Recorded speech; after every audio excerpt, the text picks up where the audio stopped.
A very good afternoon to all. Thank you for being here today for yet another interesting discussion at CA Connect.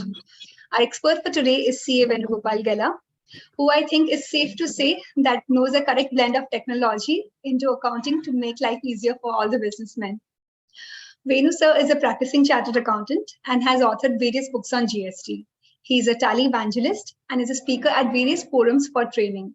We are glad that we are doing this session with Venu sir, who's come up with something very new.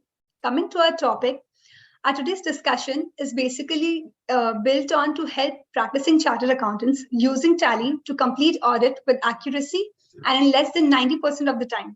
It's claimed to say that with the help of this additional tool, it could be very useful. So let us dive in and see what the software has to offer. Over to you, Venu sir. Thank you very much, ma'am. Let me share my screen. All right. Very good afternoon, everyone. And firstly, one sincere apologies. This session got rescheduled, which for some personal reasons I couldn't do it. I'm sure, in fact, I'm definitely sure that everyone wants to have better and better quality in the audits. Especially we chartered accountants have been going through various challenges, maybe from the regulators or different accounting standards and audit standards coming time to time, which are actually making these challenges increasing day by day. So here, today I'm going to demonstrate a tool.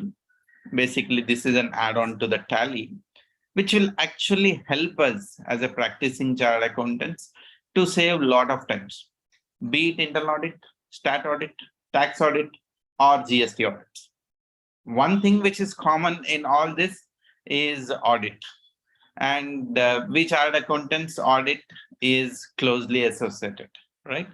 So I'm going to today look at what are the problems that we are facing and how the tool which I'm going to demonstrate will going to simplify our things. If I have to begin with the problem statements, we have multiple problems that we are dealing with. Firstly, the business complexities. We all know today, after the digitization, the global world, everyone wants to have a digital presence. So there would be a connect through Amazon, Flipkart, or everything, either a trader makes some sales. Now that would explode the volume. Or they're venturing into multiple things. Either they increase the business by creating franchises or they take up multiple activities. And with the wide variety of the business that's happening, their compliances that requires maybe from the GST or maybe the local other trade laws also goes up. When we are reporting, today, in fact, we are talking about the social reporting standards. Like I'm not touching upon that. So today, the reporting requirements is having more compliances. It is expected that the bankers are looking at the financial statements, so the bankers need to be satisfied.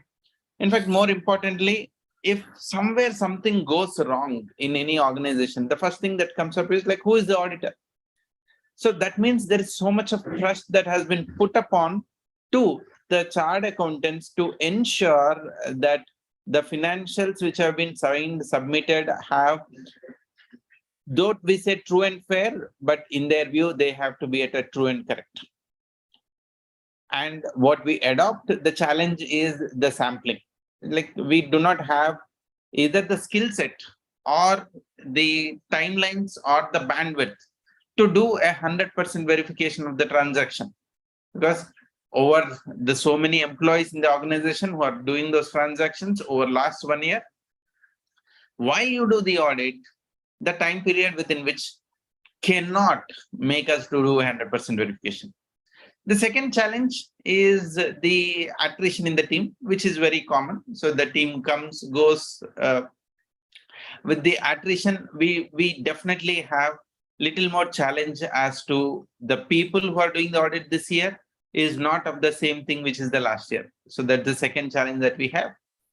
Next, sometimes the data comes in the last minute. Some of the compliances in India are better driven because there is a due date.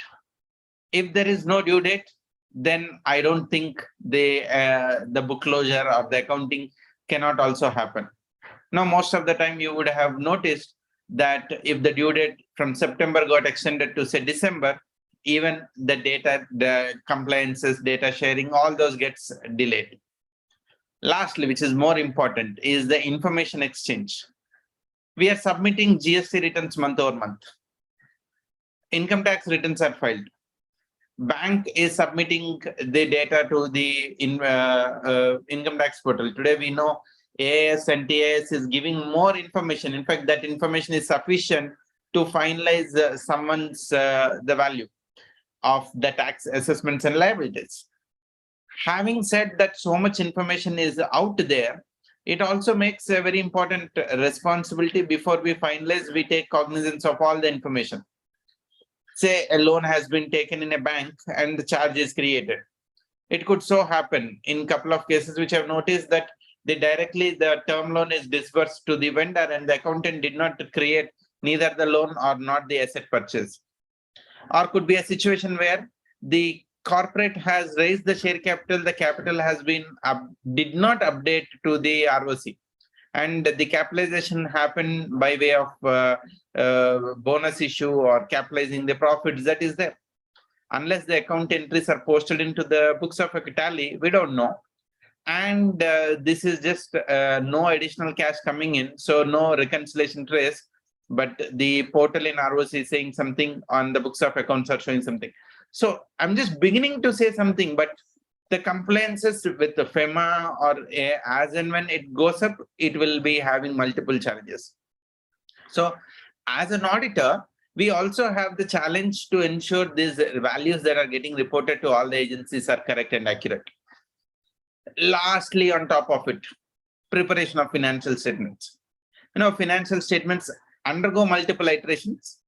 Today, at least, the usage of the Excel has increased. The people are doing a better way of presenting and reporting and in a faster way. But however, the newer requirements came in where you do not present the numbers in absolute numbers, maybe hundreds, millions, and thousands. And with the change in what the wish of the client, that has to be changed. And the detailed reconciliation and reporting. Sometimes it may take 2-3 days only in preparing the financial statements.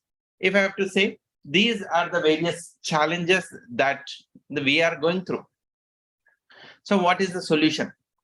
Now, so one of the tool which I am going to demonstrate today is called Tally on Wheels, where it's a product which will digitize the whole process of the audit. It's a cloud-based solution which uses the advanced analytics. And you will be getting these reports in real time. Like as Komal mentioned, that this reduces the audit process cycle, audit preparation cycle. So since this is reducing the audit preparation cycle, it is very much needed that we use some tools. What does this tool do? There are many features, but as the time goes, let's see. There are 3 key features which I want to highlight and show today. Is automating scrutiny of your ledger. That means we are talking about 100% scrutiny of the ledgers. Next, preparing your financial statements. Your Schedule 3 financial statements are prepared in a timely manner. The financial statements are prepared. So the workings for Schedule 3. And more importantly, a detailed annexure for you to get a glimpse of what is there in the books of accounts, right? So there are multiple other tools and reports that we are going to present, which is the cost analysis, having a consolidation at the group level, entity level, all those things. What I'll do is I will, instead of going through what are all the features that are there, I'll first quickly jump over the tool, how we use that, and I'll come back to the presentation later at an appropriate time. Yeah. So let me go and open the Tally. Here is my Tally Prime. And so this is the tool which I'm going to demonstrate today. This is what we are seeing. So you can create a login. So Here is Tally on Wheels. So I've already created a login. So once you log in, you have all these features. I'll show how we will use these features one by one. Let me start with first opening an entity, a company in the Tally. In a normal way, we know we store all the data of the Tally in different folders. Like each entity will have a different folders, and you might have the data year-wise, in the year-wise, various things that you have. So I am taking one demo Tally, and there are 3 companies here. Let me open this. I'm copying the path. And I'm sure now with the Tally Prime, there are multiple ways of opening the data. You can directly select from the drive. Like you can actually do the way we are doing it. I'm not sure how many of you are using it. This is one of the best feature, which otherwise all the times in the earlier thing, we go copy this, we come here, specify path, and we paste it. And the ERP9, the copy paste was Alt Control C and Control V. Alt Control V. Now we can directly do Control C and Control V. So I can open this, and there are multiple entities. So I have 2 data of Tally ERP9, Tally Prime, and 1 which is of ERP9. So I have R9 data also, ERP9 data also, and the Prime data. This works both. And migration from ERP9 to Prime is as simple. You just say migrate, and boom, so the data gets migrated. There are very good features of the Tally Prime. So I think the order of the day is we upgrade and we migrate to the Tally Prime, use the newer features of the Tally Prime. So here is the data which I am migrating from ERP9 to Tally Prime. So we will, as the time codes, I will be using multiple data to do the demo. This has the data for the last financial year, A21 to M22. So I'm taking the data from the last financial year. In order to use the application which I'm showing, there are 2 things that you need to do. First, you need to enable in your settings, which you can see, your connectivity. You should always enable your ODBC. The ODBC enabling will assist to ensure the external applications that can connect. For example, in Prime, we have this feature of generating e-invoice, right? For you to generate an e-invoice, you should have an ability to connect the data of the Tally to the external world, or allow an external world to get the data of the Tally. This ODBC facility enables you to seamlessly interact. In fact, in the programming world, we call this as API, where the applications programmatically interchange data from an application to other application. So once you enable this, then you are allowing someone to work on it. In fact, some of you might be using these tools to post the data from an application to Tally directly, or you may use Excel to upload. Today, everyone have actually started leveraging the technology. In fact, if we don't leverage, I think we should consider ourselves that we are getting outdated. If we have to be updated, we got to always keep our eyes and ears open. What are the newer technologies that are available?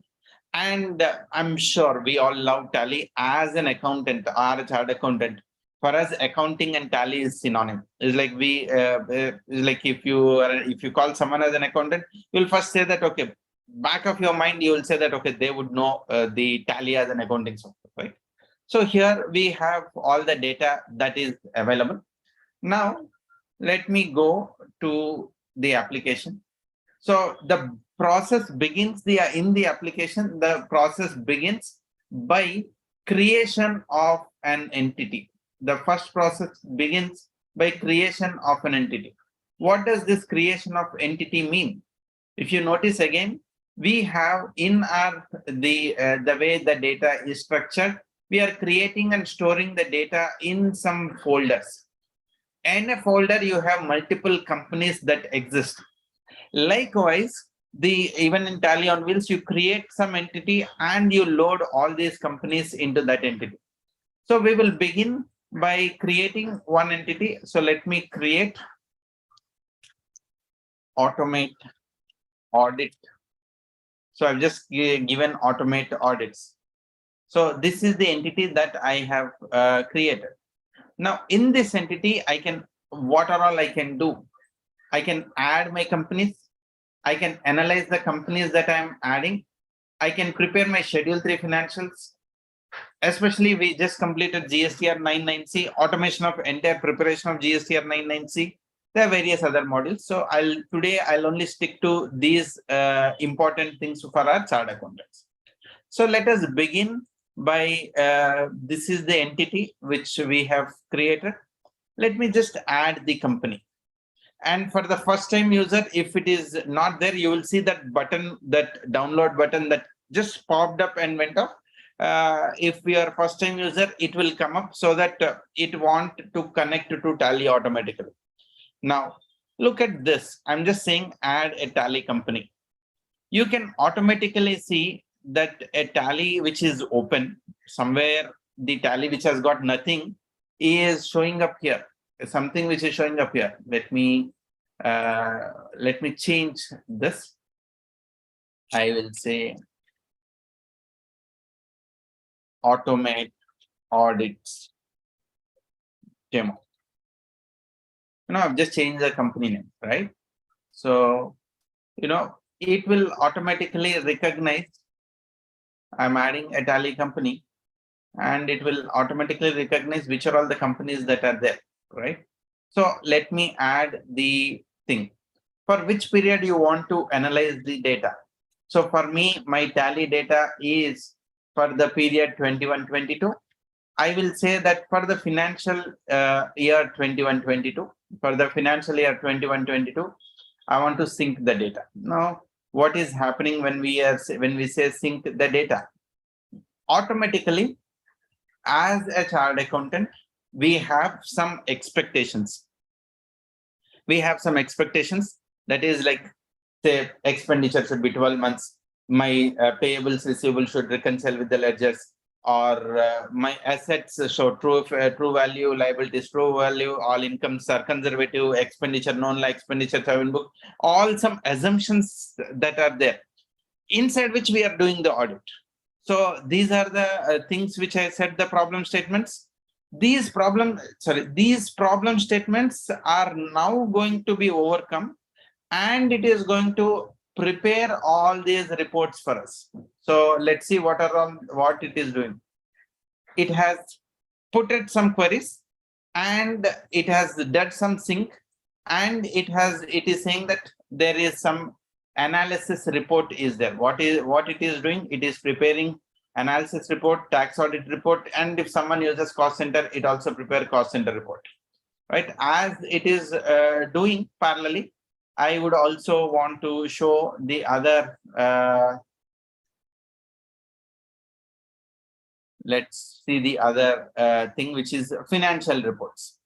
And for the financial year 21-22, we will prepare the financial reports. Like I said, this tool is both. It will help you in multi things.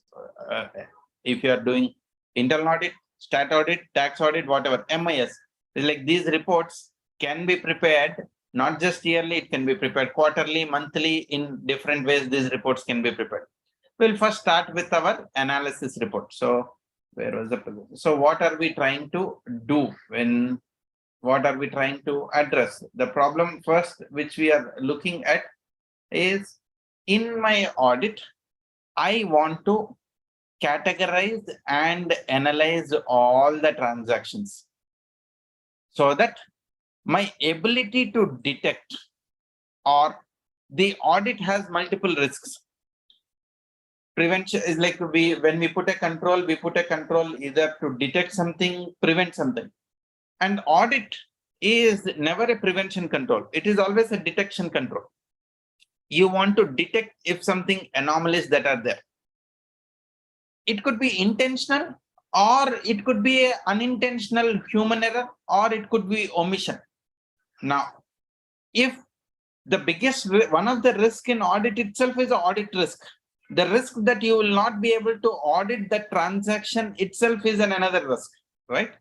So we will first start with this feature wherein you're automating the scrutiny of the ledger. Then we will come to the other two reports. So let me go back to the browser where this has done the audit, and it has given me an audit of what? My assets, expense, income, liability. It has prepared some audit report and various entries. You can actually scroll down. So there are various reports that are there. I will go through one by one. The beauty of this is this, you can download it in an Excel file. You can download. In fact, again, as we professionals, we always want to see any data in Excel. It's easy to understand and dissect. So you have this data wherein it is now saying that, okay, this is the company, and we have created an entity called automating of the audits, and this is the company. For this period, we are analyzing the data at this point. Again, timestamp is very important, because after you analyze, you give it back to the client saying that, okay, let us correct all these entries in Tally. So let us rerun multiple times. We will rerun so that we get it corrected. So it has verified some voucher, some ledger, some groups, and wherever it is finding anomalies, it has listed out and it is showing up here. It is showing some information which is relating to assets, which are anomalous, some information which is relating to liabilities, which are anomalous, something on your income, again, something on expenditure, then some miscellaneous, some different, some 70 odd reports it is showing, right? Again, the when we are into Excel, we get lost to various things. For example, here it is saying payment to customers. Okay, ideally from the customers we receive the money, but here is a party which is grouped under sundry debtor, but some payment has happened. Could be two reasons or could be three reasons. First obvious reason is error. Second, grouping could have been under creditor but erroneously grouped under debtor. Third, an invoice would have been cancelled, then it is on account of refund. In any of these, it doesn't mean that this is wrong, this needs to be corrected. I'm not saying that this is wrong, this needs to be corrected. This tool is saying that, look, something I'm finding this as anomaly, something I'm finding this as anomaly, go back and check whether it is an accounting error, it's a grouping error, what needs to be done. So we have a date. If the voucher number is there, the voucher number. If it is not there, you can go back and check how much is the entry amount, right? So that is what it is doing. Now, all the way I have jumped from, instead of report 1, directly I jumped to report some 70, 71. How do I go back? Navigation. You have this home button. Where again, one other thing which I always like is the navigation here. So I hit my home. I go back where I am. So this is where I had come from, right? So let's now start understanding what are all the reports that are there, and we will go. We'll start with my assets. So it is saying there are so many customers, these many customers, GST number has not been updated. Today, I'm sure all of you are very much aware that the input tax credit rules under GST is going tighter and tighter. In fact, Section 38 of the Act, though which is definitely not notified, once notified, it is going to become a nightmare. But today, what are we doing? We are trying to each customer-wise, each vendor-wise, we are trying to match whether my purchase is there in 2A or 2B or not. How do we do? People use either Excel VLOOKUPs or use some software, sync the data, it does it. But the primary key is GST number. If the GST number is not there, it means that that credit, you will not get the credit itself. Now, here is a scenario. I have my customers. I did not update the GST number. What will happen? Every time, every month, when I generate the GSTR1, either the JSON file or an Excel file from the Tally, all the sales that I have made to these customers would be reported as B2C, which gets reported into table 7 and not table 4, right? So a question that you can ask that, okay, is it true that, okay, is this accounting error or something wrong? Today, it is very much required. So whenever a report comes, again, sometimes the juniors, the people who are doing the audit, they might be wondering, what do I do now? So here there is also a remark where it is saying that, okay, every business entity, if it is GST registered, it should be there. But here it is not there. So it is giving an update or an information. It is just giving an update or an information, right? So you go back and ask whether this is correct or not. So for a junior who has to take an action on it or ask the question to our client, it is saying, what is that I should ask, right? So the next, it says the customer wise, bill wise is not activated in these many ledgers. Now, today again, MSME requirements of my payments within time, or reversal of input tax credit if it is not paid within 180 days. All these need, when did I purchase, when did I pay? Here, when did I sell, when did I collect? Now, unless a customer has been activated with the bill wise, we will not be able to track this. Good bookkeeping, I would always say every balance sheet item should have a bill wise activated. Every P&L item should have cost center activated. Does every business have cost centers? Of course, one needs to look into. I think if I, as a CA firm, if I have to talk, I can do multiple types of cost centers. Like my cost centers could be geography based. Like I'm present in Bombay, Hyderabad, Bangalore, I can have them as a cost center. How business wants to analyze matters. Or the cost centers could be, I provide multiple audit assurance services. I can create this as a cost centers. You have ledgers, you have to group, you have cost centers. You can use them in however you want for the MIS reporting. So it is saying that it is not activated, so which needs to be checked. It is giving me a report. Cash ledger is of receipt nature, but they have passed it through the payment. That means ideally, again, the good thing and the bad thing of the tally is, like, we all love tally and we want it to be as simple as free it is. So it is something like Excel, right? So someone might be doing a wrong data entry, posting a receipt payment through journal, to anything, it is possible. So here, this is saying that, okay, looks like there is an anomaly. So likewise, there are various reports. It is saying that bill wise and ledger wise is not matching. Like here, my data is saying that 5,72,000 is the ledger balance, but my bills are showing 12,33,000. That means there are on account transactions which have not been offset. So again, in fact, we have been discussing so much, but the tool has analyzed and given it is in, say, in 2 minutes, right? So we have the data which are not matching. If I have received an advance from customers which have not been offset, it is showing me a report. It is saying that these are the customers where there are no transactions during the year. Today, cash receipts and cash payments are tighter nature. So it is giving you list of receipts and payments happened through cash, which is beyond 10,000 rupees. If there is a voucher which is in debtors ledger, but having journal entry other than income. Ideally, when I make a sale using a sales voucher, I debit the customer, credit my incomes, credit my liability. Sometimes people use journal instead of a sales module. Even if I'm using the journal, if I'm debiting a customer, my credit leg should have been income. But if I'm crediting something else other than income, then it is a question that is coming up. Let's quickly see what it is. Even I don't know. Yeah, so here you can see there is some roundup. Roundup would have been grouped as an expenditure. Or there is an offset, some TDS receivable has come, so that has been recorded separately, which is other than the regular receipt entry. So you can see if other than the normal routine, it has captured and it is picking up. So it likewise, it is giving all the thing. It is also saying how many line items are there in this and what is the quantum of amount, because audit is also about materiality.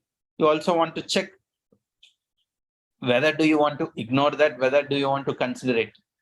And let me quickly pick some of the expenditure related analysis. So it says these many payments, 684 payments have happened without booking the liability. That means directly debited my expenditure and credited the bank. Today, we always encourage as a good practice, use AR and AP module. Book the liability, approve it, and make the payment. So you have a track of it. It says these many things have not been happened. And given that this is in Excel, like you can easily put a simple pivot of it. Right? Let me just put a simple pivot of it, and you can get by. Okay, this is my ledger. Let's also group them, and you can easily can say that, yeah. So, okay, salaries, they have directly debited this, and you can just go month over month, like how much happened each month or each quarter. We can just put a simple pivot and see. You want to see which is the party to whom that has been paid. You can also get the party name. Like we can quickly say if I say creditors to whom it has been paid, I can get the party name to whom that has been paid. We can also just get, so Excel pivots, we are all masters in it, right? So this is something which definitely we would love to see it, right? So here are expenditure without booking any liability. Now, some of the expenditure which has been paid in cash, you might want to audit, test, look at the vouchers, sample it and see why this much amount has been paid. I'm sure today we are all using different modes of the digital payments. Cash is always susceptible to frauds. So you want to pick these vouchers and verify. Here are some expenditure without GST. This is another interesting analysis and interesting report. Whenever you have a voucher without GST, you should even more audit, because it should either fit into an exempted purchase from a registered dealer or from an unregistered dealer purchase. But what could also lie is it is a reverse charge expenditure where you will have to pay GST by yourself. Yeah. So you need to have a visibility of whom all you have made purchases or expenditures without having GST in it. That is more important. So it is picking all those vouchers and saying that, hey, look, there is no GST in it. Or from the clause, okay, by the way, these are expenses vouchers with GST. I think there is one without GST also. Let me just go back. Yeah, expense vouchers without GST. Yeah, there are 18 vouchers. There are purchases made without GST. Yeah. Now, wherever you have expenditure with GST, we also have this clause 44 requirement, where against expenditure wise, you want to have the breakup in your tax audit. So I can easily give my expenditure wise. These are the various expenditures, and how much is the GST you have deducted, or how much is the total purchase value for that. You can just get this in one go, in straight one go, right? This otherwise would be a very challenging task to segregate my total my input tax credit availed versus how much is the purchases that have been made. These reconciliations would be easy to do.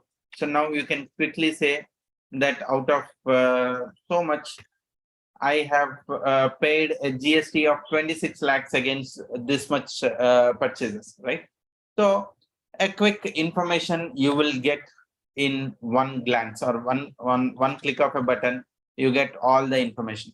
Likewise, there is an expenditure, there is an information on where the vouchers without TDS. That means I have booked expenditure, TDS is not done. Or TDS is done, you want to see the rate of tax. So how much TDS has been done, you can go by expenditure voucher wise, the report, the TDS which has been deducted. So all these kind of reports are available. So what we have addressed or solved is the first problem is automating the scrutiny of the ledgers. So I have scrutinized I have scrutinized all my ledgers and giving some classification, giving some risk. In fact, there's one important thing I forgot to show is non-transactions. This is something which is not relating to much with the transactions. So it says that there are ledgers with balances, but there is no transactions. So there are 82 ledgers. So you can ask that, why are there no transactions? Like, okay, you have FD, maybe interest not recognized, whatever. So you have parent, ledger name, and the amount, and you can analyze that why this has happened. These many vouchers have been posted on a holiday date. Could be an error, could be an erroneously posted, but whatever, these entries have happened on a holiday, including payment. So that means the accountant has posted the transactions after this is after the effect of a transaction. Could be real, but whatever, but at least you can put a note that why does this happen? This is like generally an exception, right? And it also gives us that the ledgers which have been squared off during the year is like I have opened, I have booked, paid, and everything has been squared off. So it says some 41 ledgers have been squared off. In fact, these reports have come basis this tally data. A different tally data, different reports would have come. So one has to go take a look as to, okay, is this square off is correct or it has been accounting error? Some reason you can check. It also gives, there are many people who use the high-low analysis, a ledger highest amount and the lowest amount. So let's pick some expenditure ledgers. Let's say administrative expenditure. So I can see a ledger where my percentage is highly deviating. Now here is something which is highly deviating, but materiality, so between 908 and 01, I am okay. Now the vehicle insurance, I'm finding one highest as 30,000 and 14,000. So there is a deviation of like 100%. So you can also see whether which are the ledgers which are acceptable, which are not acceptable, is what this is showing. So these are the various different kind of ledger analysis automatically we get when we use this add-on. So I think in the comment, yeah, Rajesh, she is asking that are inventory vouchers being scrutinized in the tool? Yeah, I'll pick up the thing. So right now, this is only a financial analysis. So the inventory vouchers is not picked, analyzed by the tool. Yeah, and there's one question whether this is a free access or paid version. So there is for one entity there is a free access also. You can always load your company and try it free. That is also available. Paid version is also there. Yeah. So Rajeshji, as I said, inventory vouchers are not being scrutinized at this point. It is only financial vouchers which are being scrutinized. So let me close this and move to the next part, which is of generation of the financial statements. So let's go back. Yeah. So as I said, this has an ability to prepare yearly, quarterly financials. If you have tally data for 2 years, it will automatically prepare the 2 years tally data. In fact, even if you split the tally data, it will automatically recognize the beauty of the tally, the design of the tally, the way I have designed. Even if I split the tally data 10 times, it will remember that this tally data pertains to this original master. So the GUID at which the transactions originate will automatically link it. So you can always detect, even if I split and I present 2 tally data, I can say that they are the child and inherited from one, so that it is going to show. So let me download the schedule 3 financials. Okay, instead of all companies, let me go to the home. Right now, there are 2 more questions in the chat. So should we take the questions at the end? Or I will take the questions. I'll take the questions in between before I move. I'll take the questions. Okay. Okay, I am selecting this company where we have, let me say financial reports. and 21, 22. So every time when we select it, it will, based on the schema, it will generate the new financial reports. Now let me take the questions. One question, important, beautiful question by Satish. How safe is the data? Yeah, Satish. So again, you see there is a privacy policy. Data is with the AWS thing. Today, I'm sure that we should appreciate the data is all around the cloud, and the most safest way the data is, which is in the cloud. The most riskiest place the data is in our office. I walk into an office, the way we have structured, we are not techno gays. We don't know how to countervene ourselves with the cyber security attacks. It is like someone comes in and asks, can you share your Wi-Fi password? Okay, I'll share my Wi-Fi password. But all that I'm thinking is he's accessing the internet, but he's there in my LAN. And the way we structure it, we have some 10 systems in the office. One of the system, we name it as server. We load all the data into it, each client wise, year wise, or service wise, different method. Everyone in the office have an access to that folder. Maybe technically not a server, but it is there. Or the client, the one article or a paid staff is preparing financials, and one of his friend calls, hey, I don't know how to prepare index. He says, don't worry, here is the file I have prepared, you can use it. No, our data is more vulnerable unless otherwise we use some technology. Data on the cloud are always it's like this is loaded with AWS. AWS has their own encryption standards. I think our data is today, we should appreciate the data security everyone respects. In fact, in UK, there are even more stricter data privacy and security policies. Even in India, we are adopting. Unlike a scenario where people used to steal the data, I think those have gone. Everyone is putting up some security certifications. I think that would answer the question, Satish. Dolly is asking, what if I have branches and the tally is maintained separately, but we need to prepare consolidated report? Perfect. So that is where, Dolly, I said, under the entity, you load as many as companies you want. It will prepare one consolidated report. I have one, I'll be showing you that.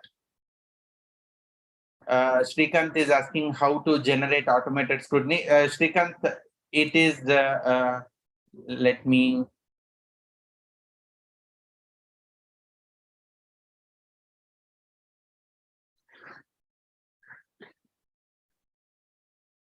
So here is the analysis report. Let me just go home, and the company which I want to analyze, I just select that. I hit this button called analyze. So it will be analyzing and preparing the analysis report. All that I did is I just hit on download the analysis report. That's all I did. All right.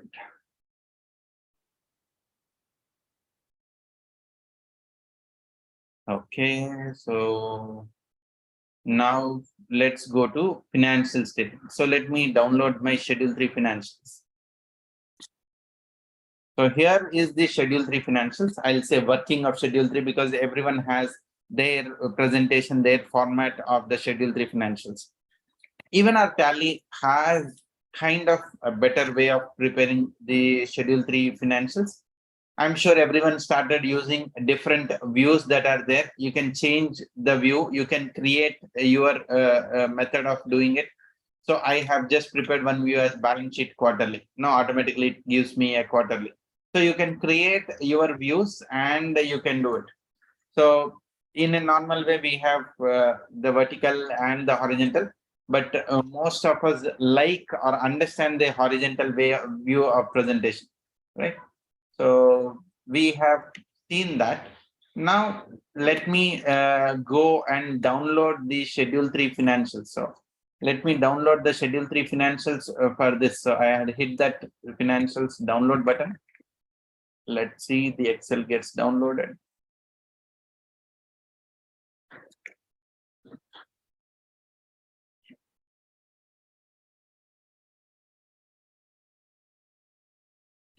Where is this?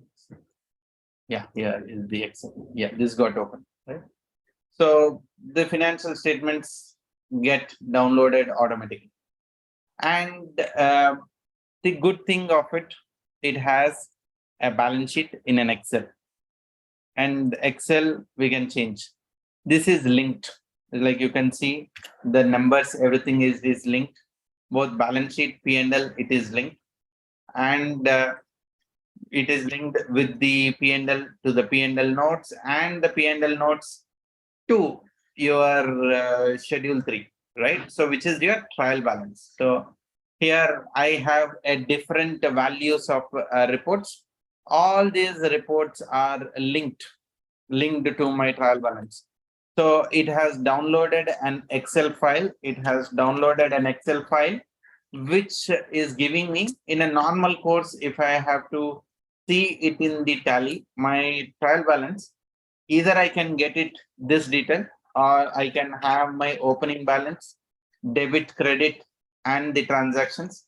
But here I'm also getting an additional thing, ledger name, ledger parent, the grandparent, the primary group, the ultimate parent, where it is grouped, what type of ledger, whether it is income, asset, liability, how much is the opening balance, how much is the debit, credit, net balance, closing balance, everything, and where it has been grouped in your schedule 3, all this has come.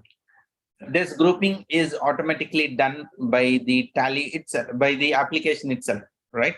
So how do I know this grouping has done by the application itself? For example, let me look at the let's say repairs and maintenance. So I go to my trial balance and let me say what are my repairs and maintenance. And it has automatically classified these 3 ledgers which are there in repairs and maintenance as repairs and maintenance. Legal and professional, the another thing. So it's not that the exact name in the my tally is like that. In fact, you can see there is nothing called legal and professional, inspection fees, membership, subscription. So some name was there, automatically it did some grouping in a best realistic possible, which you and I, if you have to do, we will do it in the same way. For example, you want this legal and professional is 1,93,000 rupees, and you don't want the membership fee subscription to be added to it. Let's say this 5,000 rupees instead of okay, I'll pick 1,50,000, which is easy to analyze. So the main legal and professional is 1,93,000, and I am changing, let's say for the ease of it, the postal and courier, which is 300 rupees, right? So watch these 2 ledgers.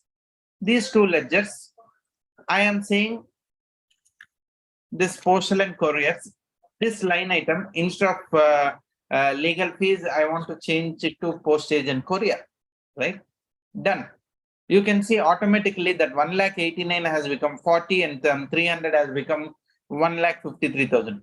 The advantage, if everything is linked, it is automatically taken care.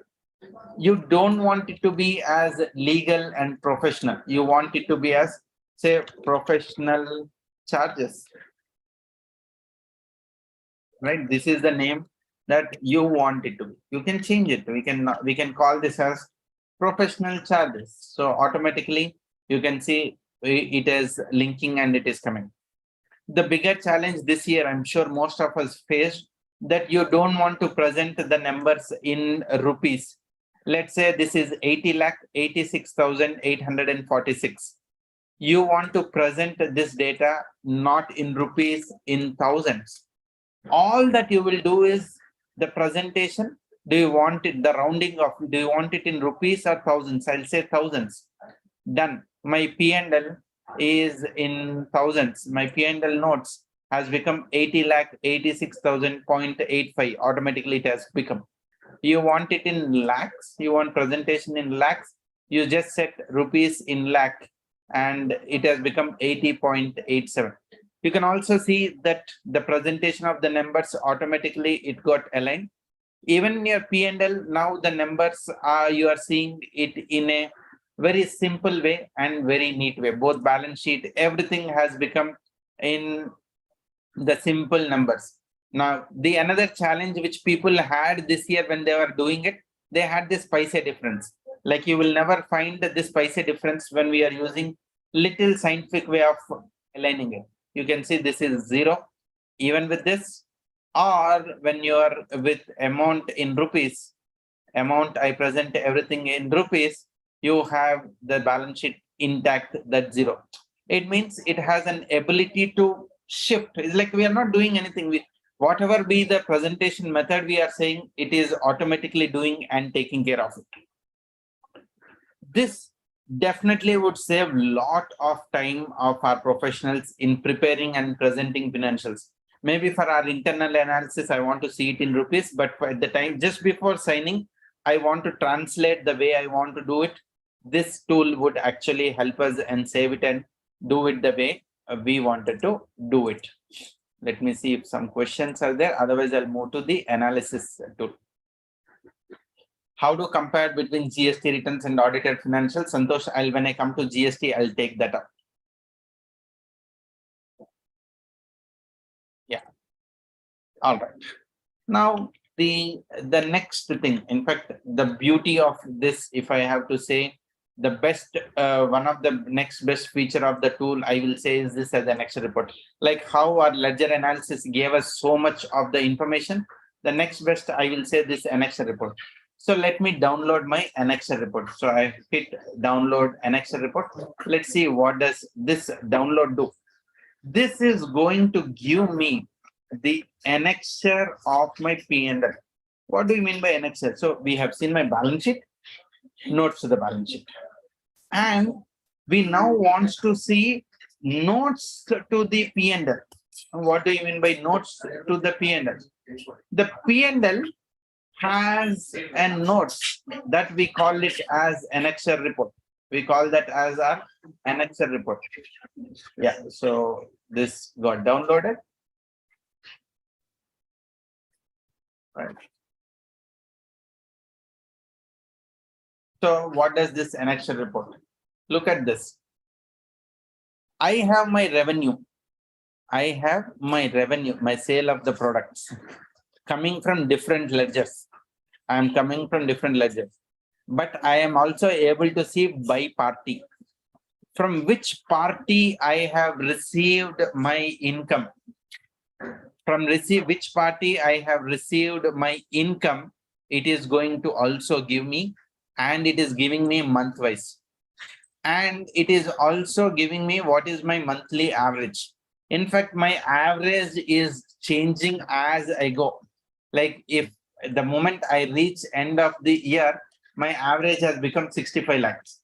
And if you see my the total, if I see my total, you can find the average below here as 65 lakhs. The same is showing up 65 lakhs, which means it is also giving you a trend that is happening month over month that is there. What we can do, we can, it also gives me percentage, which is the customer. You can just sort it with high-low. Once the data is there, again, we can do our own Excel analysis, whatever we want. We can also, let me just set this.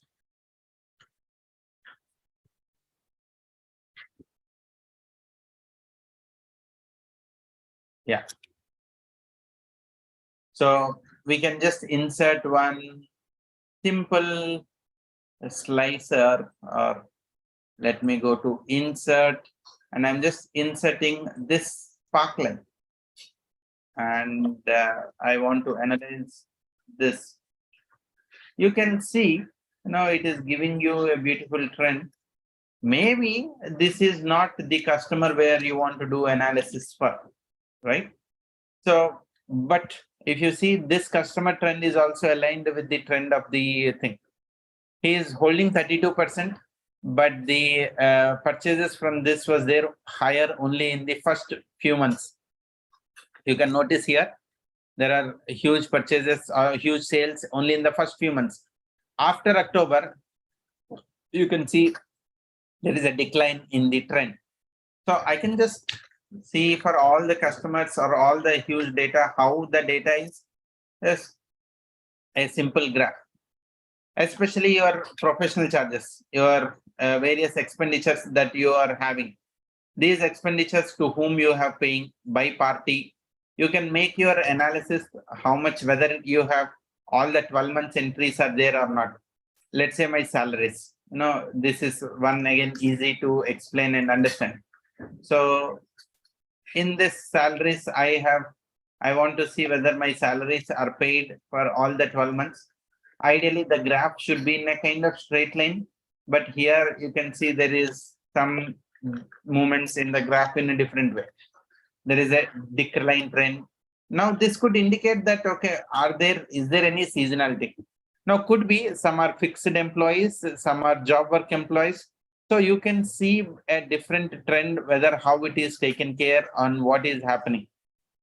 That is the advantage. You have expenditure by vendor. Like if I say purchases, if my purchases, I have my purchases by vendor, I have all my purchases which have been made in different months. Even here, let us do high-low.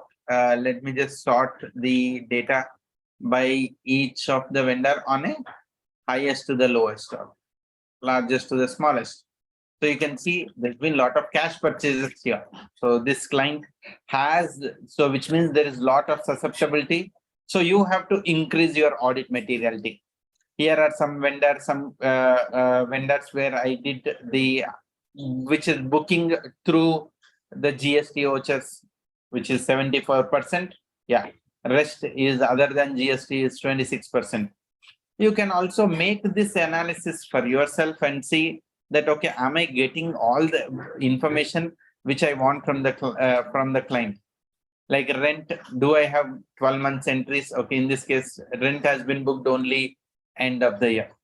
Could be that from the beginning it was into rent payable, or could have been directly paid to the vendor. End of the year, this is one entry that has been posted. 18,000 is a value that is clearly indicating. That means the 12 months entries could have happened, but happened in one go, whatever. Now, these kind of is like obvious errors. Sometimes you might have an accountant who would start doing the accounting once the year is over. Takes the bank statement and does the direct posting. You can weed out and see if something of like that are happening, anything, Even here, you can see there are entries only in the fag end of the year. So that would indicate that, okay, something is an anomaly. So wherever these ledgers, so here you can see there are vouchers in this ledger, So it is moving. It is not in one simple order. So this way, when you run the data, you will get an analysis of what is the best way that, okay, all the 12 months, ideally, your P&L, product, sales and purchases, your margin ratios, whatever 80%, 70% margin ratio will be flat. My purchases may vary with the sales. My overheads are always fixed, or we could say step fixed. With the increase in the capacity, the fixation will change. So this is something which is which analysis that you can do while you are having a tool like this, right? So we have seen. So we have seen generation of my analysis, preparation of financial statements, and my income and expenses automatically. So there was a question on the GST reconciliation. Before I go, let's see if there are any other questions. So the questions are in the chat also, and yeah, in Q&A I'll pick both. Yeah. Yeah, so Rahul is asking, does this generate a non-corporate entity as per the revised guidelines? Yes, Rahul. So for non-corporate entities, this will generate as per revised guidelines. It is also for small entities, which earlier we are giving a T format of the financial statements. You want to download it into T format, it generates a T format. So you get non-corporate, the T format, or the Schedule 3 format of the financial statements.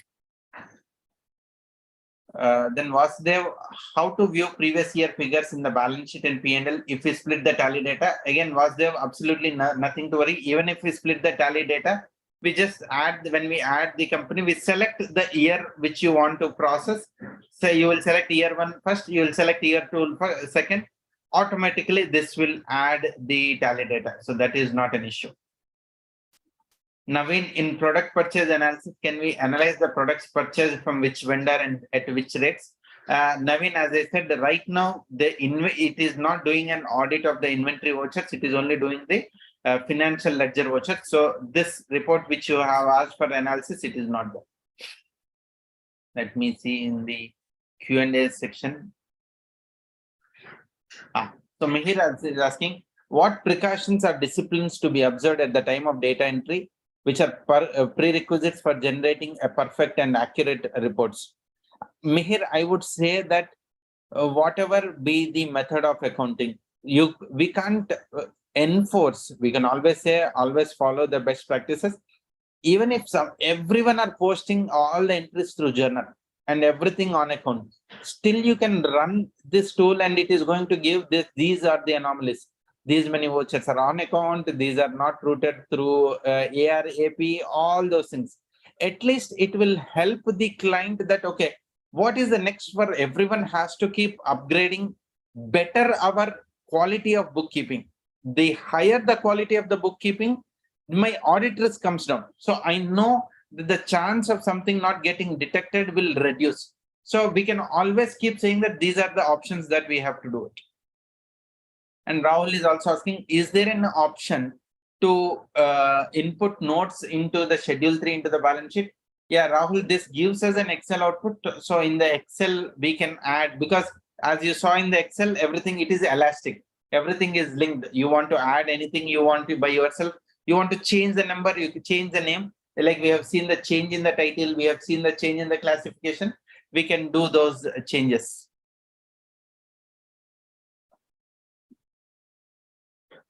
Can we get a report of cash payment? Santosh, yes, there is a report of cash payments. It is already there.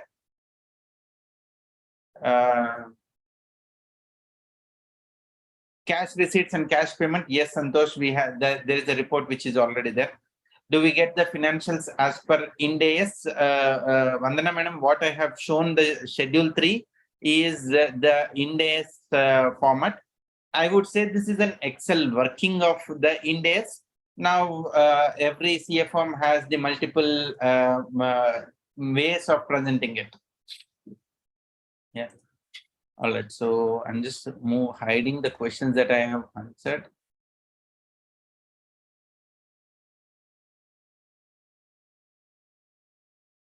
This tool can be used by CFO in corporate for internal audit purposes. Nehal, I would say that especially when you are a CFO or the thing, you need to be ensuring before you give it to an external auditor, better let the books be cleaned. So every month as you prepare, anyhow you have to prepare the financials, cash flow, P&L, all those things. You can also run the analysis, and if something needs to be corrected, it can be corrected and it can be done. Yes, answer your question, yes. Are there TDS reports available? Akash, the only TDS reports that are available are vouchers where you have deducted the TDS, the expenditure amount and the TDS amount.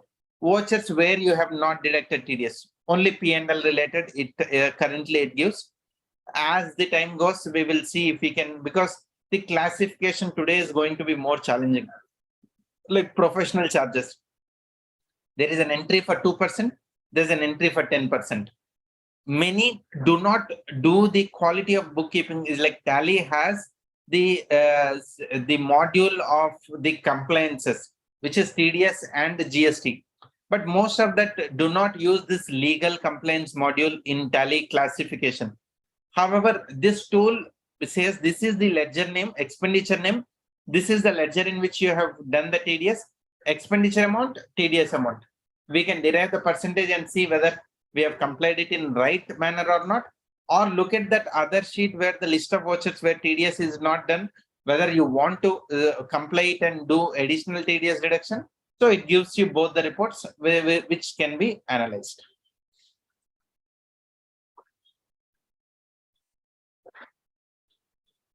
Yeah, so Rahul, the non-corporate entities as the revised technical guide which has been issued the last year, applicable from this year. Yes, the non-corporate entities presentation, you have a separate report for that. What your question is, right? That is available. All right. So let me see the questions in the chat also. There are people asking both the things. Vipul, please recap initial 10 minutes. There's nothing much happened in initial 10 minutes, but I'll quickly recap everything.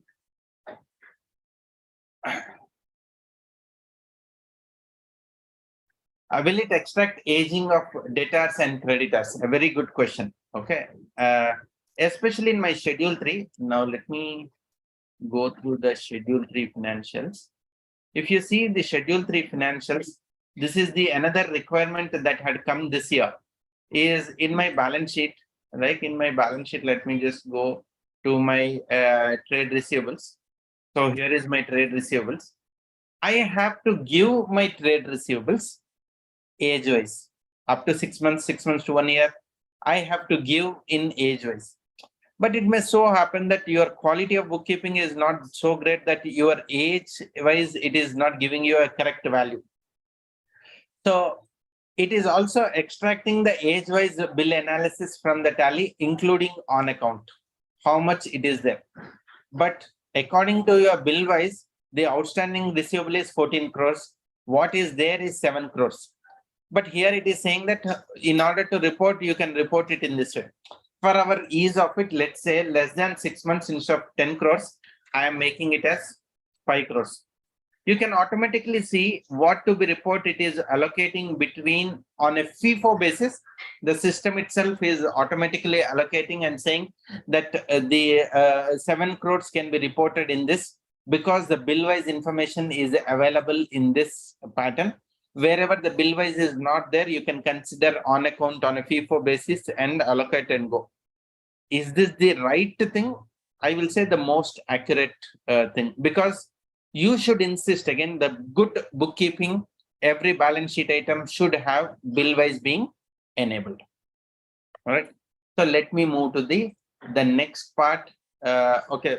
Someone asked me multi-entity consolidation. Let me show that. So here I am. Let me go now. Here there are a lot of, like you can see under this, I have so many companies. You can think this as you have an entity with present 5 different tally days in 5 different states, and there's a proprietor group company. I have not selected any company. I have not selected a company, but I have selected a entity. I have selected an entity and I'm saying my financial reports. So now what it is doing, all the entity put together, it is generating a balance sheet and the P&L and the ratio analysis of the group as a whole.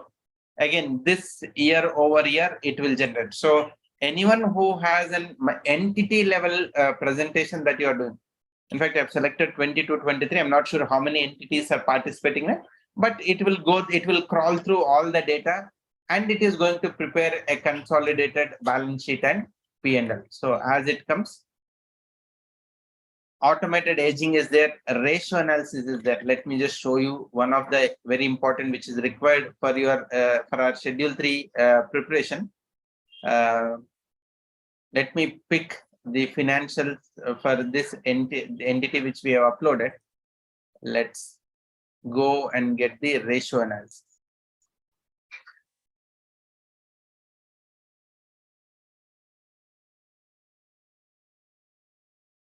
So we also need to prepare the ratios. So this is a new requirement in my schedule 3, where we have to give the ratios of the data which is there. In your schedule 3 download, you will get the schedule 3 financials. You can also download the ratios relevant to that period. You can see a thing called ratio analysis. This is also a very important thing, because for the schedule 3, there is a standard information that has been given. But however, there are various ratios a business has to analyze. So here the ratios have been segregated to multifold.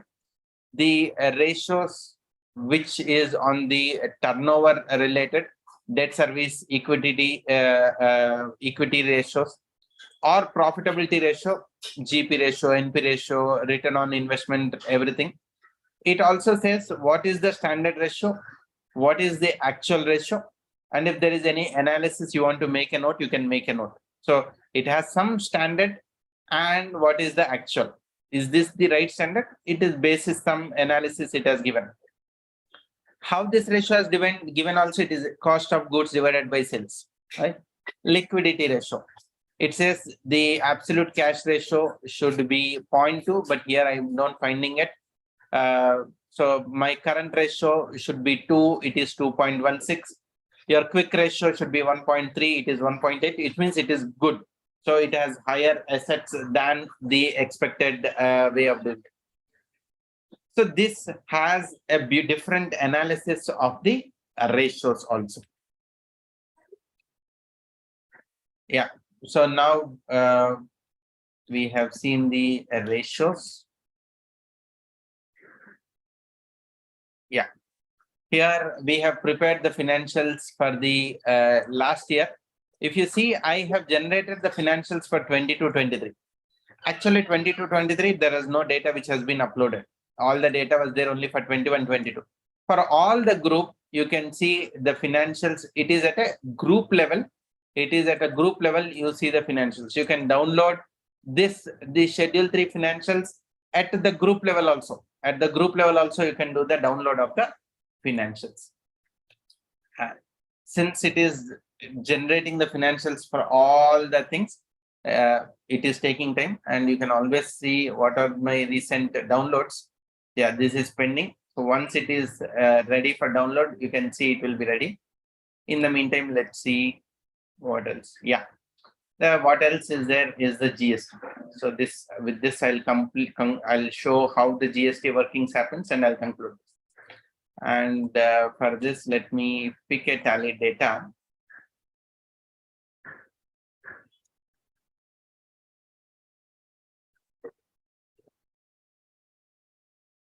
Yeah, let's continue with this data only. And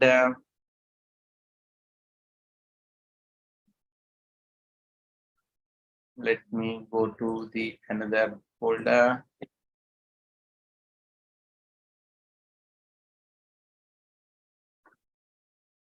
Yeah. And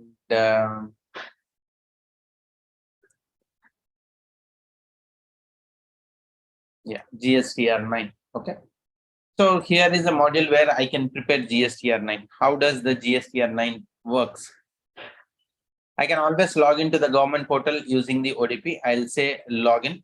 Right way of getting the data from the government portal is getting the OTP base. You are not taking the access of the username password. It is like username password is impersonation. OTP is you are saying that, okay, hey, look, someone is asking for the data. Can he get it? The OTP goes to the registered person. So it comes by way of an email, and let me refresh the email. A OTP would be coming from the government. Yeah, you can see this is a OTP that has come from the government portal, and I will say, okay, I want to prepare GSTR 9 and 9C. So I'm logging in using the OTP, and I select for preparing financials. You need GSTR1, GSTR3B, GSTR2A. You need books of accounts. We have synced the data of the books of accounts. I'll say download the data from the government portal for all the periods. You can see automatically the backend has an ability to connect to the government portal, fetch the information. So now I have books of accounts. I have GST data which has been filed.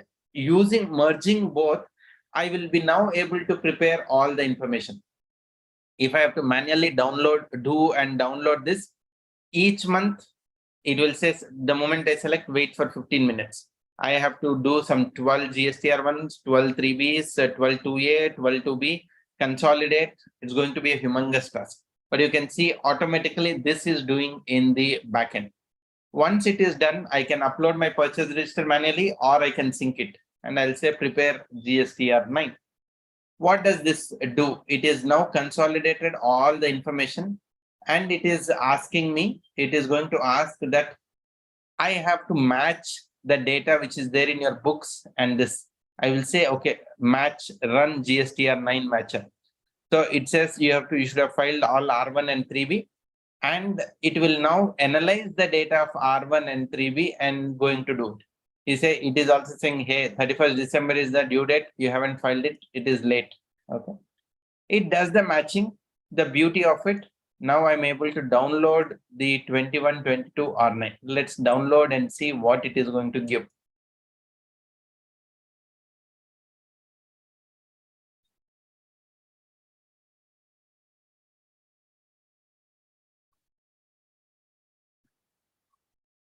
Yeah. So it has beautifully segregated, downloaded the information, and it has presented in various categories. It has presented in various categories. And let me explain you the various categories this has prepared. Yeah. So the first category is GST returns data.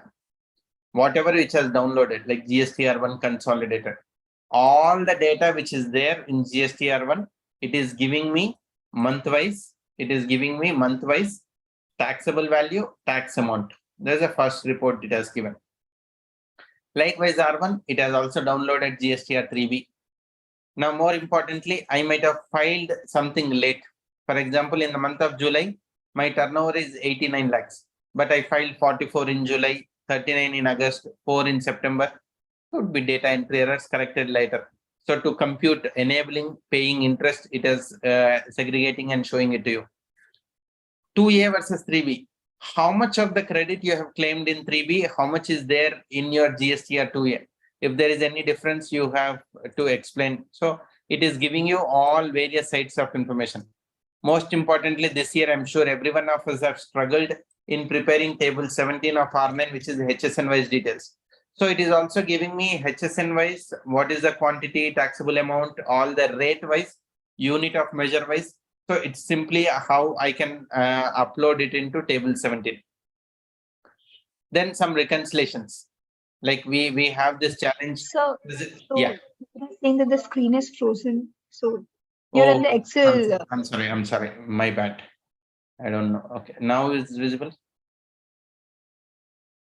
Yes, the Excel, right?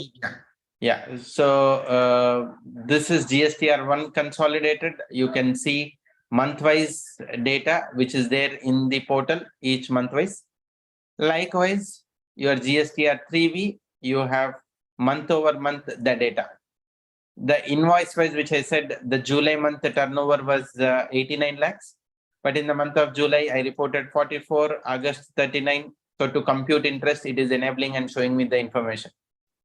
My 2A versus 3B. This is the value which I have reported in 3B month over month. What I'm eligible to claim was this. The difference it is giving IGST, CGST, SGST, it is showing the difference. So easy to navigate and understand. Most importantly, I said the HSN wise. So it is giving me a unit of measure, the quantity, taxable value, taxable amount, all the unit of measure wise data it is giving. We had a huge challenge in filling GSTR 9 table 8. So it also gives me where the information is coming between table 8. So it says so much of the information, it is there in 2A, but not in 8A. Various reasons. It is there in 8A, but it is ineligible. Could be place of issue or someone filing late, but it is giving a reconciliation between 8A and 2A. The more importantly is GSTR 9 working. It automatically prepares what should be the likely value of GSTR 9. Let's see how it is prepared. Turnover computation. Since the tally data it has read, it is saying in the tally, in GSTR1 you have shown so much turnover. In GSTR3B you have shown so much turnover. this is the value which is there in the tally. It's like in tally, I would have income in sales or direct income, other income. From where did it come? It is like it has taken directly from your trial balance. So we had the trial balance, so it has taken all the information. That means before I prepare, it has taken into all the information, segregated into various GST and wise, the adjustment which I want to do, the information for that adjustment, segregated into rate wise. So all the information that is required for filing GSTR9, it is also assisting and fetching the information and presenting it, right? Each tally data, each information would be different, but even if you have already prepared your Schedule 3 financials last year, GSTR9, it is always good once since that everything is done, you can run through this. This is like after your exam, we go through the revision test paper. This is something like that. If did I miss something, do I have to take care of the next year? In fact, this also shows me at the end how much taxes I have to, how much taxes I have paid and how much I have to pay. It is saying in this case, 22,000 IGST is short paid and 30,000 CGST is GST is excess paid. So it just does the computation, basic computation. Just on a click of a button, it analyzed the various information and it said, report this into table 10 and 11, report this into various tables of 9 and 9C. It is just preparing and giving the information. See, with so much information readily available, we can actually increase our audit quality. We can enhance the way we do the audits. Yeah. So these are the various things which I wanted to cover. Let me see if there are any questions that are not answered. Satish, GST annual reports for multiple GSTNs of a single entity. Yes, the tally data, I'm presuming, okay. Tally works, one tally data, one GSTN. So even this tool is also designed, one tally data, one GSTN, each tally data, GSTR9, each data is separate.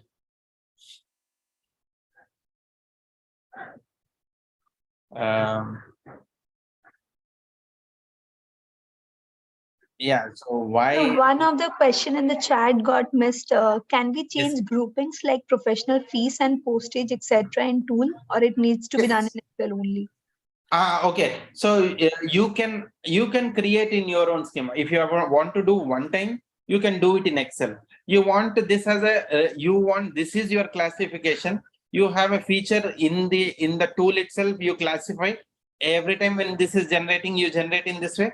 Even that classification, you can do it yourself. I think now from Mr. Rajesh Chakote. The drill down is available for differences in ATN books. Drill down for differences is not there because it's a ledger wise difference. So we don't know which where the difference is. So those ledgers are there. Age wise results possible even if entry not passed in bill wise. The answer is no. Age wise data, it is like you have to do on a FIFO basis. So this is answered.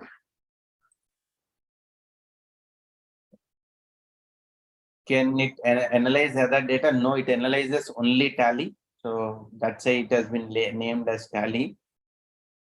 Why all these features not available in Tally Prime audit version? Mayank, Tally is also working on it. I'm sure in the next version of the upcoming Tally Prime, these features will come up. Like it's just a matter of time. The data would come, I would believe. All right. So yes. I think we have answered all the questions. Yeah, I think so. In the audience, if you have any further question, you can raise your hand. I think so. In the chat, we left 1-2 questions more. Okay, I think so. Most of the people are wanting to know how to get access to it, and will there be training? So this is, as I said, this is the cloud thing, and as I said, you have one free. You can load your tally data. Like one is free of cost. So this is the URL. You can just By the way, as Komal said in the beginning, this is an additional add-on. This is not the Tally. This is a tool works only on the it works only on the Tally data. So this is the add-on. You can one company works free of cost. You can, I would suggest whichever is the you think the best Tally or the worst Tally. There's nothing called thing. People make mistakes. The ability to make their mistake. If someone has a greater ability, they'll do greater mistakes. Smaller abilities, load any Tally data and you use it. Does it work only on the Prime? No, it works on the ERP9. Tally 6.6.3 version, so 7.28 and ERP9, all those versions where the Tally brought in this feature called ODBC and the connecting the external data, it works on all those versions of the Tally. This recording is available. I think Komal has shared the link, and in fact, there are many sessions for the chartered accountant. So a lot of evangelists like me have taken sessions on how better we can use the Tally Prime. It is there on the community Tally Solutions session webinars. Various features that we have taken time to time, they're available. I would request everyone to watch those. If you are using Tally, you should definitely watch those webinars where you will upgrade yourself. The features that are there in Tally that we miss using it, we will be using them. Yes, Komal. Yeah. A note to the audience. I think if you have any further query, so I think it will be best if you can put in your email also along with the website. Yeah, sure. So I am also putting my email. You can always reach to me if you have any queries, especially on using the tool or in terms of features that are there in Tally Prime. Many of you also, like in ERP9, you are using it and you missed it. You don't know how to use it in Tally Prime. You can also reach to us, reach to me. I will be able to guide to extent I know. You can always feel free to reach to me. I think one last question on the Q&A. I think, can a company use this tool for preparation of reports? Answer is again yes. And the voucher approval module is also available. Yeah, so you can, this is another thing where you don't want people to post entries into Tally unless you approve them. The one other challenge is the person who is approving those vouchers might not be aware of the Tally. So this again, this is the power of ODBC. So voucher is posted in Tally, someone approves on the cloud, then it will be visible. Till that point, it is like master. How do is master? It is parked in optional vouchers. It gets regularized, only someone approves it. So a user do not have any rights after he posts an entry to edit it, delete it, or do anything. Someone has to approve it. That is also a very good module. I would say that wherever you want to bring in more maker checker controls, you can use that. Meher, this is an add-on. This is not the inbuilt. So if you want to use it, there's a free version. One entity works. Rest is a paid version. Okay, so I think all the further question. I have one question from Pamela. I think from ERP to Prime. So see, if you have to have a valid TSS, so once you have a valid TSS, it can be converted to latest version of Tally Prime. And for practicing chartered accountants, we have a special offer. I think ICI has also updated in their website. So I've also put in a link for the community website. In our CA community portal, you get everything, the subjects of articles related to their any special offer or upcoming webinars. All the information you'll find in there. Requesting you to please go to the thing or write to support@tallysolutions.com. We will see to your requirements. Yeah, one last question I'll take. There's a question by Suresh. Will Tally data reside on Tally on Wheels? Answer is no.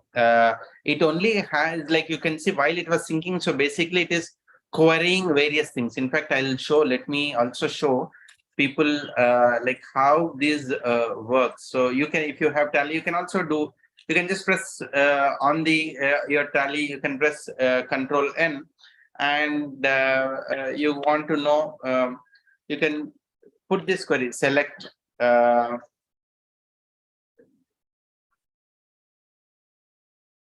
name from ledger. I've just given one small query, right? So you can automatically get the ledger name and the parent, right? And these are the, and I want to know the primary group. So you can get all the, okay, I think I've run on a huge thing. You can get all the things. Basically, you are writing a query, you are seeing the results, and those results are now captured. So even this tool is not reading your all the tally data, it is querying and doing the data. And so what resides on the portal is only the Excel that you have downloaded and you have seen. Those are the things that are visible on the portal. I think this would answer your question. I think Suresh. Yeah. So I think one last question in the Q&A. I think I'm not sure what the question is in the chat. HDFC Bank tied up with you or not? I think Manoj, I don't know. Maybe it is. Answer is no. I don't. Yeah, that's it. I think some feature for MIS report or something. Yeah, so there is a feature for MIS report. You can again, for the management who doesn't want to see the complete information, you can go to MIS report. You will only see the graphs and the trend analysis. Even that feature is also there.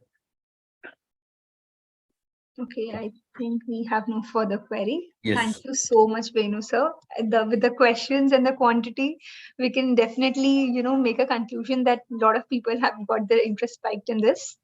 So I'm sure you'll be getting inquiries. So I'm sure the audience, if everyone has seen Venu sir's email ID and also the URL for Tally on Wheels. Thank you, Venu sir. I'll Thank just you. continue the session. Yeah, bye.